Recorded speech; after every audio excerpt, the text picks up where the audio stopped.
Hello, എല്ലാവർക്കും colour mixing സീരീസിലോട്ട് സ്വാഗതം. ഇന്ന് നമ്മൾ എടുത്തിരിക്കുന്നത് മൗണ്ട് മാർട്ടിൻ്റെ ഗോൾഡ് കളർ ആക്രിലിക് പെയിൻറ്റും സിൽവർ കളർ ആക്രിലിക് പെയിൻറ്റുമാണ്. ആദ്യം നമ്മൾ ഗോൾഡ് കളർ ആഡ് ചെയ്യുക.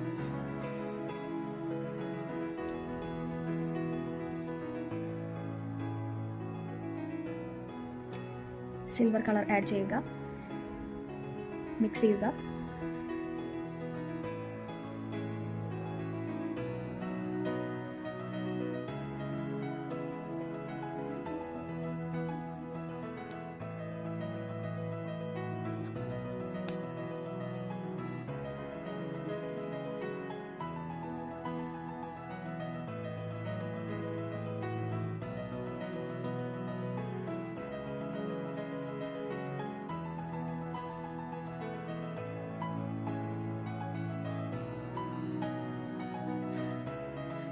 നമുക്ക് കിട്ടിയ കളറാണ് ചാമ്പയിൻ കളർ.